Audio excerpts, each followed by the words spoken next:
अपने channel Rajasthan GK 2.0 पे। और मेरा नाम है बलराम योगी। और जैसा कि पिछली क्लास में मैंने आपको बताया था थार मरुस्थल की विशेषताओं के बारे में, तो उसी क्रम में अपन आगे की बात करते हैं। तो टॉपिक क्या है अपना? थार मरुस्थल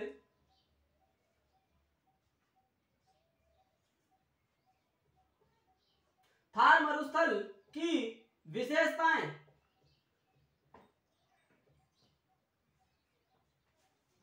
क्या बताया था मैंने आपको पिछली क्लास में? थार मरुस्थल की विशेषताओं के बारे में बताया था।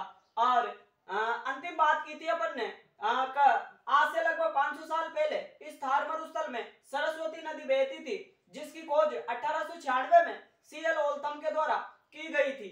और इस सरस्वती नदी का वर्तमान स्वरूप कौन सी नदी है? घग्गर नदी। ऐसा मैंने पिछली क्लास में आपको बताया था। और उसी क्रम में अपन आगे की बात करते हैं। और आज अपन चर्चा किसकी करेंगे? उसी क्रम में थार मरुस्थल की जो विशेषताएं हैं उनकी। आप लोग ज्यादा से ज्यादा इस चैनल को सब्सक्राइब करना और अपने दोस्तों के साथ में शेयर करना। तो मैं क्या बता रहा हूं अब आपको आगे की विशेषताओं में। थार मरुस्थल में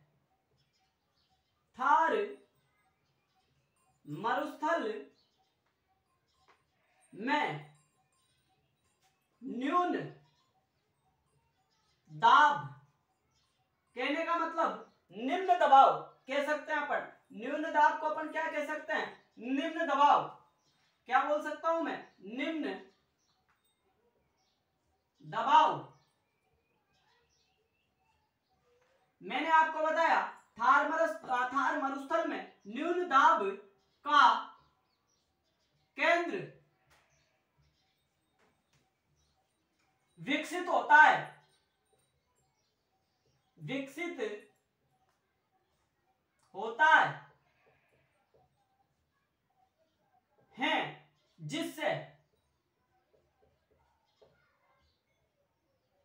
जिससे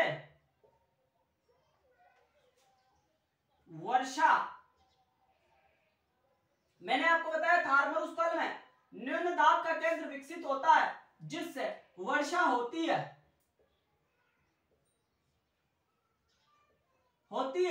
और ये न्यून दाब या निम्न दबाव का जो केंद्र है, ये अगर आपसे पूछे एशिया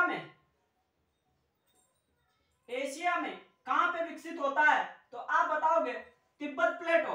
तिब्बत। मैंने आपको बताया थार मरुस्थल में न्यून दबाव का केंद्र विकसित होता है जिससे क्या होती है? वर्षा होती है।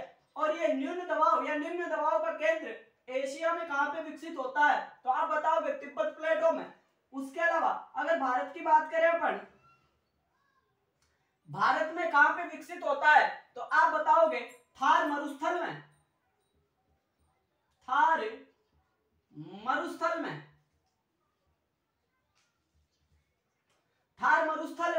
और तीसरे नंबर पे अपन बात करें राजस्थान की। तो राजस्थान में कहां पे न्यून दबाव का केंद्र विकसित होता है? निम्न दबाव का केंद्र विकसित होता है, तो यह होता है जैसलमेर में।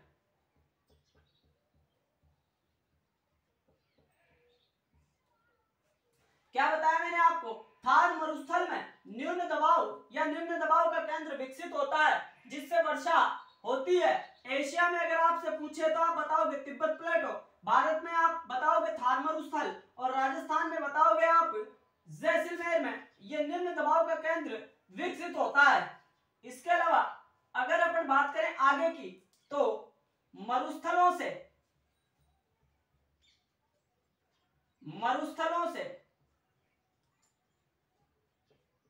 रेडॉन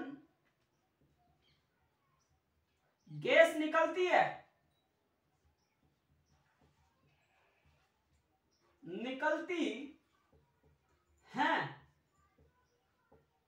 जो नमी का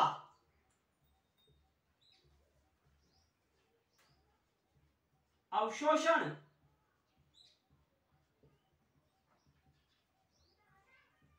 करती है, जिससे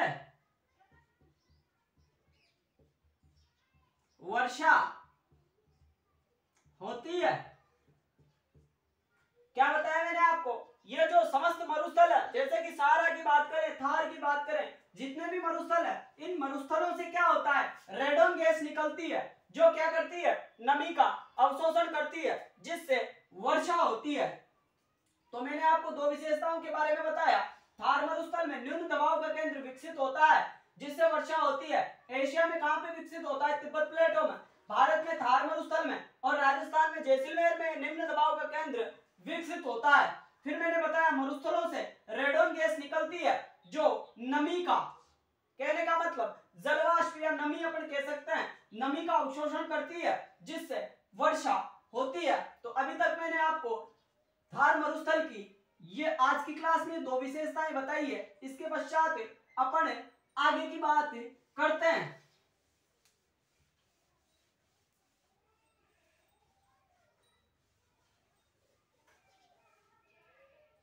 आगे तीसरे नंबर पे बात करें अपन, तो राजस्थान में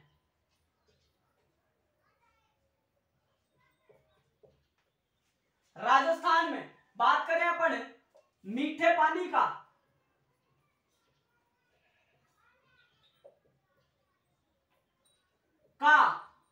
चंदन नलकूप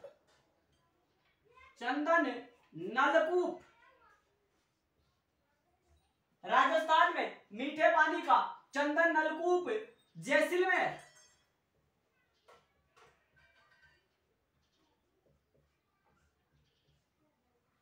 राजस्थान में मीठे पानी का चंदन नलकूप जैसलमेर में स्थित है, जिसे थार का घड़ा कहते हैं। यह क्वेश्चन तो पहले पूछा भी जा चुका है, बहुत फेमस क्वेश्चन है। थार का घड़ा किसे कहते हैं, तो आप बताओगे चंदन नलकूप है, कहां पे स्थित है, जैसलमेर में। इसी को अपन क्या कहते हैं, थार का घड़ा कहते हैं। और ये नलकूप कैसा है, मीठा है। इसके पश्चात अपन दूसरे नंबर पे बात करें राजस्थान में,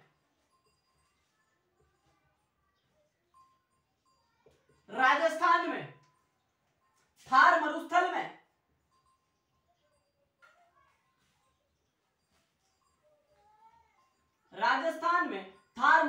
में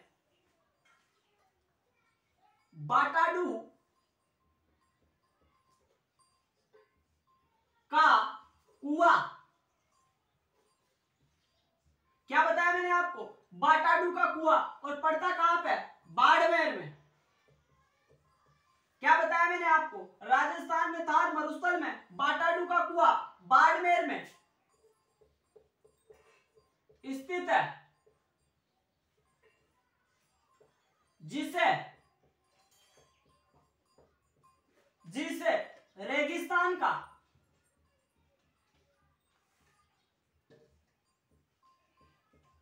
जल महल कहते हैं।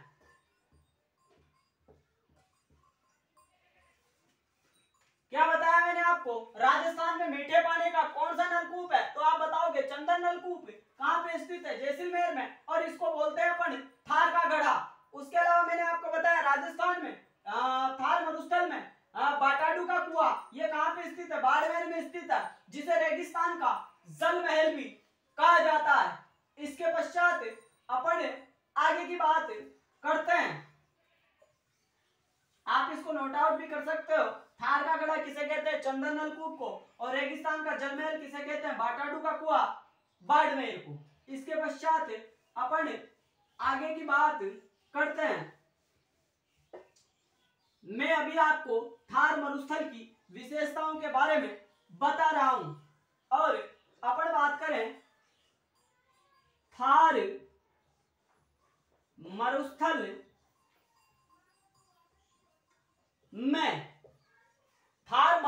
में क्या है, लाठी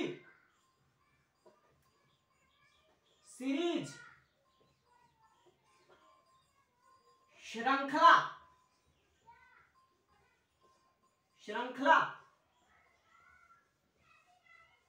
क्या बता रहा हूं मैं आपको, थार मरुस्थल में क्या है, तो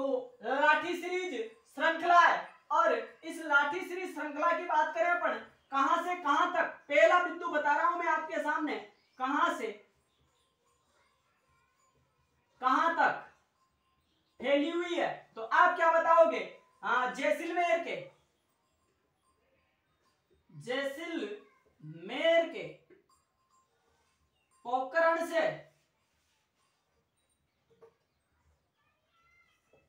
रामगढ़ तक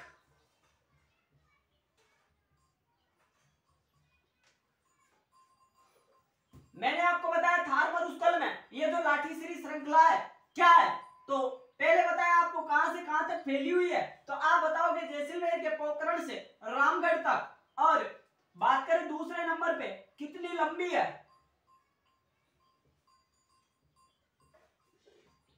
तो आप क्या बताओगे? 60 किलोमीटर लंबी है। और इस लाठीश्री श्रृंखला से बात करें अपन तीसरे नंबर पे, इस लाठीश्री श्रृंखला से बात करें अपन खनिज की, खनिज कौन सा प्राप्त होता है, तो आप क्या बताओगे? एक तो बताओगे आप चूना, और दूसरा क्या बताओगे आप? Rock phosphate.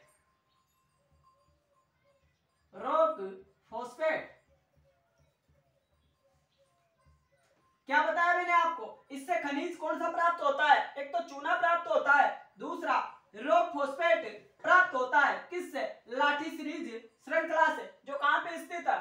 थार मरुस्थल में। उसके अलावा चौथे नंबर पे अपन बात करते हैं, चौथे नंबर पे जल की बात करें अपन, तो इस वाले रीजन में क्या है? पहले मैंने आपको बता ही दिया है, थार का गढ़ा किसे कहते हैं? चंदन नलकूप को। तो जल के नाम पे यहां पे क्या है? चंदन नलकूप,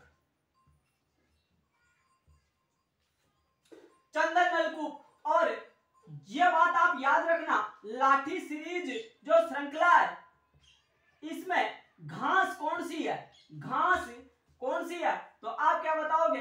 सर इसमें कौन सी घास है? सेवण घास। तो मैंने आपको क्या बताया? लाठी सीरीज श्रृंखला के बारे में बताया है, लाठी सीरीज श्रृंखला के बारे में मैंने आपको बताया है, लाठी सीरीज श्रृंखला के बारे में मैंने आपको बताया है कहां से कहां तक फैली हुई है। तो आप क्या बताओगे? जैसलमेर के पोखरण से रामगढ़ तक। और कितनी लंबी है? तो आप बताओगे 60 किलोमीटर लंबी है। फिर बात करें अपन खनिज की, खनिज कौन सा पाया जाता है? तो आप बताओगे चूना और रॉक फॉस्फेट। और जल की बात करें तो इस वाले रीजन में क्या है? चंदन नलकूप है, जिसको अपन थार का गढ़ा भी कहते हैं। और घास कौन सी पाई जाती है? तो घास पाई जाती है, आप बताओगे सर सेवण घास इस लाठी सीरीज श्रृंखला में पाई जाती है। इसके पश्चात अपन आगे की बात कर सकते हैं, आगे की बात करते हैं। आप इसको नोट आउट कर सकते हो। इसमें जो वेरी वेरी इंपॉर्टेंट बात है वो यह है, इस लाठी सीरीज श्रृंखला में कौन सी घास पाई जाती है? तो आप क्या बताओगे? सेवण घास पाई जाती है। और ये लाठी सीरीज श्रृंखला कहां से कहां तक फैली हुई है? तो आप क्या बताओगे? जैसलमेर के पोखरण से रामगढ़ तक। ये बात विशेष रूप से आप याद रखना। इसके पश्चात अपन आगे की बात करते हैं और अपन चर्चा करेंगे जो थार मरुस्थल है, जो थार मरुस्थल है इसके निर्माण के क्या कारण है। ये मैंने आपके सामने थार मरुस्थल की जो भी विशेषताएं थी वो बताई। अब अपन आगे की बात करते हैं। तो अपना अगला टॉपिक क्या है? मरुस्थल निर्माण के कारण। मरुस्थल निर्माण के कारण क्या बता रहा हूं मैं आपको? पहले मैंने आपको थार मरुस्थल की विशेषताओं के बारे में बताया, और अपन अब बात किसके बारे में कर रहे हैं? थार मरुस्थल के कारण, मतलब निर्माण के क्या कारण है, ये कैसे मतलब इसमें बढ़ोतरी हो रही है, इसके बारे में अपन चर्चा करेंगे। तो दो कारण इसमें मैं आपको बताऊं। एक तो बताता हूं मैं आपको, पहले अपन चर्चा करते हैं प्राकृतिक कारण, प्राकृतिक या अपन कह सकते हैं भौतिक कारण। पहला मैं आपको क्या बता रहा हूं? प्राकृतिक कारण, या फिर अपन कह सकते हैं भौतिक कारण। तो प्राकृतिक कारणों में अगर बात करें अपन खंड वर्षा की, पहला मैं आपके सामने लिखता हूं क्या, खंड वर्षा, खंड वर्षा, खंड वर्षा। उसके अलावा अपन बात करें वर्षा की, वर्षा की अनियमितता। मैंने आपको बताया खंड वर्षा, दूसरा बताया आपको वर्षा की अनियमितता। उसके अलावा तीसरे नंबर पे अपन बात करें वर्षा की, वर्षा की, वर्षा की, वर्षा की अनिश्चितता। क्या बताया मैंने आपको, प्राकृतिक या भौतिक कारणों में आपको बताया खंड वर्षा, दूसरा बताया आपको वर्षा की अनियमितता, मतलब टाइम टू टाइम बरसात नहीं होना, और दूसरा क्या बताया आपको, वर्षा की अनिश्चितता। कहने का मतलब यहाँ पे बरसात हो गई, अगले रीजन में नहीं हुई। तो मैंने आपको 3 कारण बताए।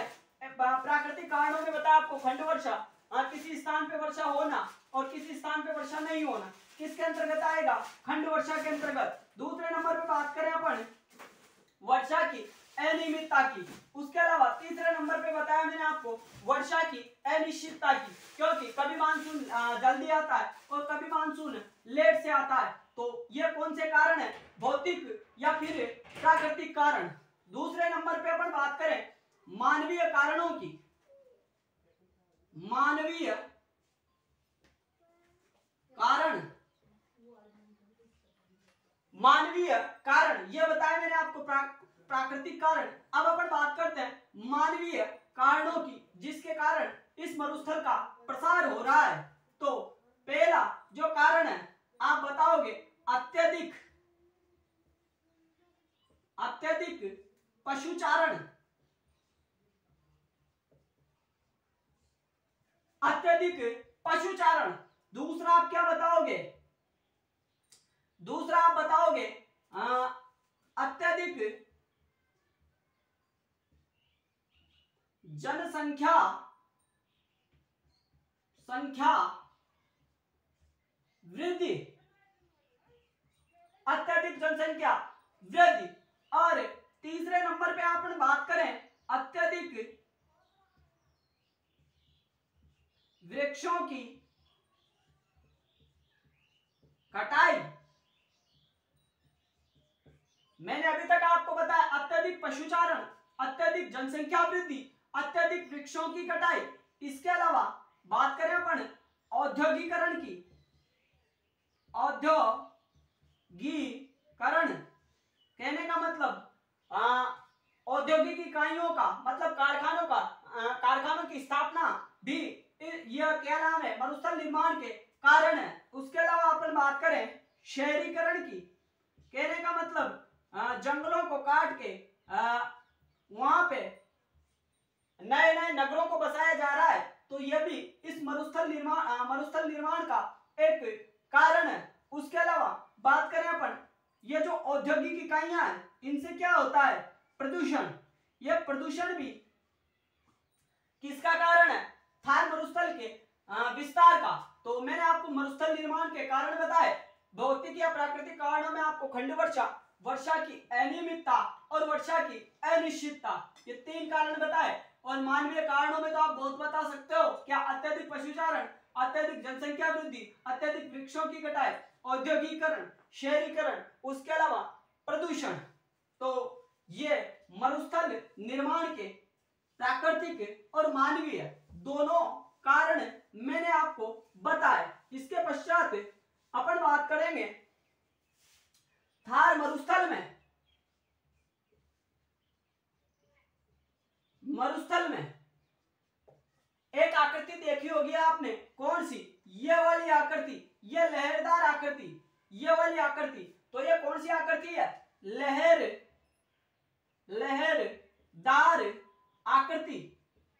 कौन सी आकृति बनाई मैंने आपको आपके सामने, मैंने अभी तक आपको ये बताया थार मरुस्थल में ये जो लहरदार आकृति होती है, लहरदार आकृति, इसको इस लहरदार आकृति मतलब इसको स्तूप क्या बोलेंगे अपन, स्तूप या क्या बोलेंगे अपन, धोरे क्या बोलेंगे। थार मरुस्थल में ये जो लहरदार आकृति होती है, इस लहरदार आकृति को अपन क्या कहते हैं, स्तूप या धोरे कहते हैं। और इसको स्तूप या धोरों को बनने के लिए 3 शर्तें, इसको बनने के लिए जो शर्तें हैं इनकी भी अपन चर्चा करते हैं। तो रेत की अधिकता होनी चाहिए, रेत की अधिकता क्या होनी चाहिए, रेत की अधिकता। उसके अलावा तेज हवा, तेज हवा। उसके अलावा पवन के मार्ग में अवरोध। क्या बताया मैंने आपको, थार मरुस्थल में ये जो लहरदार आकृति होती है, इस लहरदार आकृति को क्या कहते हैं अपन, स्तूप या धोरे कहते हैं। और ये स्तूप या धोरे बनने के लिए इन शर्तों का होना बहुत जरूरी है। क्या होना चाहिए, एक तो रेत की अधिकता होनी चाहिए, दूसरी हवा तीव्र गति वाली तीव्र हवा होनी चाहिए, मतलब हवा का बहाव तेज होना चाहिए, और एक क्या बताया मैंने आपको, पवन के मार्ग में अवरोध होना चाहिए, तभी क्या बनेंगे, स्तूप या धोरे बनेंगे। आप इसको नोट आउट कर सकते हो। इसके पश्चात अपन आगे की चर्चा करेंगे, और आगे की चर्चा करेंगे अपन अगली क्लास में। आज की क्लास और अभी के लिए इतना ही। धन्यवाद, आपका दिन शुभ हो।